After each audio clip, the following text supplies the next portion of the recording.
नमस्कार, मैं रंजीत चौहान, आप देख रहे हैं ए न्यूज़ टुडे। उत्तर प्रदेश की राजधानी लखनऊ में दिन दहाड़े मुख्तार अंसारी के शूटर जीवा की हत्या कर दी जाती है और वो उस समय होता है जब सामने जज साहब बैठे होते हैं, आसपास पुलिस के जवान बैठे होते हैं, वो पुलिस के जवान जिन्हें एनकाउंटर स्पेशलिस्ट कहा जाता है। लेकिन इन्हीं जवानों के बीच में कोई आता है और जीवा को ठोक कर चला जाता है और पुलिस तमाशाबीन बनकर देखती रहती है।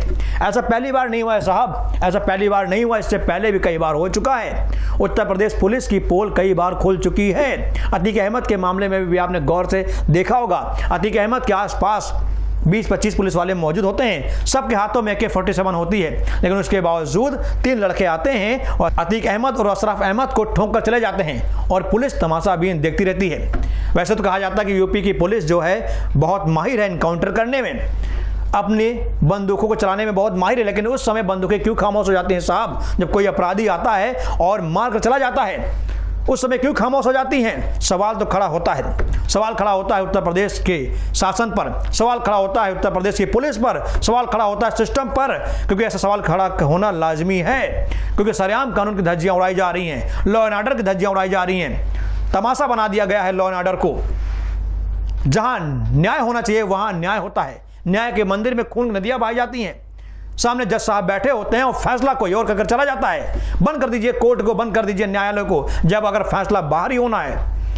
आज मैं गुस्सा इसलिए इस बात पर हूं क्योंकि गुस्सा होना लाजमी है। उत्तर प्रदेश में मुख्यमंत्री योगी की सरकार है और कहा जाता है कि योगी के राज में बदमाश, अपराधी, माफिया, गैंगस्टर कांपते हैं, कानून का राज कायम रहता है, लेकिन उसी योगी के राज में कानून की दिन दहाड़े धज्जियां उड़ा दी जाती हैं। मैं ये नहीं कहता हूं कि जीवा कोई महान आदमी था, संजीव जीवा कोई महान आदमी था, अपराधी था, लेकिन अपराधी को सजा कानून देगा, ना कि कोई बाहर वाला देगा। कोई बाहर वाला आके और किसी को ठोक के चला जाए, ये कानून की धज्जी उड़ाना है, इसे हम कानून की महानता नहीं कहेंगे। अगर संजीव जीवा अपराधी था तो कानून उसे फांसी की सजा देता तो एक बात स्वीकार था। अतीक अहमद माफिया था, उसे अगर कोर्ट रूम में जज साहब फांसी सुनाते तो वो जायज़ था, लेकिन पुलिस वालों के बीच में कोई अगर मार चला जाता है तो ये हमारे पुलिस की नाकामी है, हमारे पुलिस की नाकामी है साहब, हमारे सिस्टम की नाकामी है। मान लीजिए वो तो संजीव जीवा था, अपराधी था, अगर कोई चाहे तो किसी जज को भी ऐसे मार सकता है, क्योंकि जहां पर हत्या हुई वहां जज साहब मौजूद थे। कोर्ट में बड़े बड़े लोग जाते हैं, बड़े लोग आते हैं, और हमने देखा कि बीते 10-15 सालों में कचहरी कोर्टों में आए दिन हत्याएं होती हैं। चाहे आप पंजाब का केस ले लीजिए, चाहे अयोध्या बम ब्लास्ट ले लीजिए, चाहे लखनऊ का केस ले लीजिए, आए दिन कोर्ट रूम में बमबाजी होती है, खून खराबा होता है। जबकि आप जानते हैं कि कोर्ट रूम में या कोर्ट पर्सन में तमाम पुलिस वाले मौजूद होते हैं, लेकिन पुलिस वालों की बंदूकें खामोश हो जाती हैं, पुलिस वालों की ट्रेनिंग बेकार हो जाती है। आखिर क्यों? हमारे सिस्टम को, हमारी पुलिस को इतना मुस्तैद बनाना चाहिए ताकि कोई भी कहीं भी चाहे तो चाह कर भी कुछ ना कर पाए, किसी के मंसूबे कामयाब ना हो। हमारे पुलिस का डर बदमाशों में होना चाहिए। और सबसे बड़ा सवाल है कि जिसने संजीव जीवा की हत्या की है उसके हाथ में कहा जाता है कि लगभग 5 से 7 लाख की पिस्टल उसके हाथ में थी। आखिर इन मासूमों के हाथ में इतनी महंगी पिस्टल कौन दे रहा है? कौन इन्हें हथियार मुहैया करा रहा है?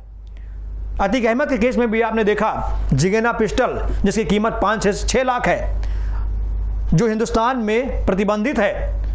कौन लाकर दे रहा है इनको पिस्टल? कौन इनको कारतूस मुहैया करा रहा है? कोई न कोई तो है साहब इस प्रदेश में जो अपराध को अंजाम दे रहा है, अपराध को बढ़ावा दे रहा है। हमारे देश में रॉ है, CBI है, ED है, CID है, इतनी जांच एजेंसियां हैं, आखिर कोई क्यों नहीं पता लगा पा रहा है कि इसके पीछे कौन है? मैं फिर से आप लोगों से निवेदन करता हूं कि आप लोग जनता जनार्दन हैं, आप ही लोग सरकार को चुनते हैं, सरकार को हटाते हैं, बनाते हैं, बिगाड़ते हैं। आप सरकार से सवाल करिए कि उनकी सुरक्षा की जिम्मेदारी सरकार की है, सरकार कब तक उनकी सुरक्षा की जिम्मेदारी निभाती रहेगी, कब तक ऐसे सुरक्षा का माहौल उड़ाती रहेगी? कहीं भी कुछ भी हो जाता है, मर्डर हो जाता है, बेटियों को बलात्कार हो जाता है, आखिर पुलिस का खौफ अपराधियों में क्यों नहीं है? पूछता है न्यूज़ टुडे, बार बार पूछता है न्यूज़ टुडे कि आखिर अपराधियों में पुलिस का खौफ क्यों नहीं है? होना चाहिए साहब। जब तक पुलिस का खौफ कायम नहीं होगा तब तक कानून का राज नहीं आएगा। बड़ी बड़ी बातें करने से, संसद में, विधानसभा में बड़ी बड़ी डींगे हाँकने से लोकतंत्र नहीं आता है।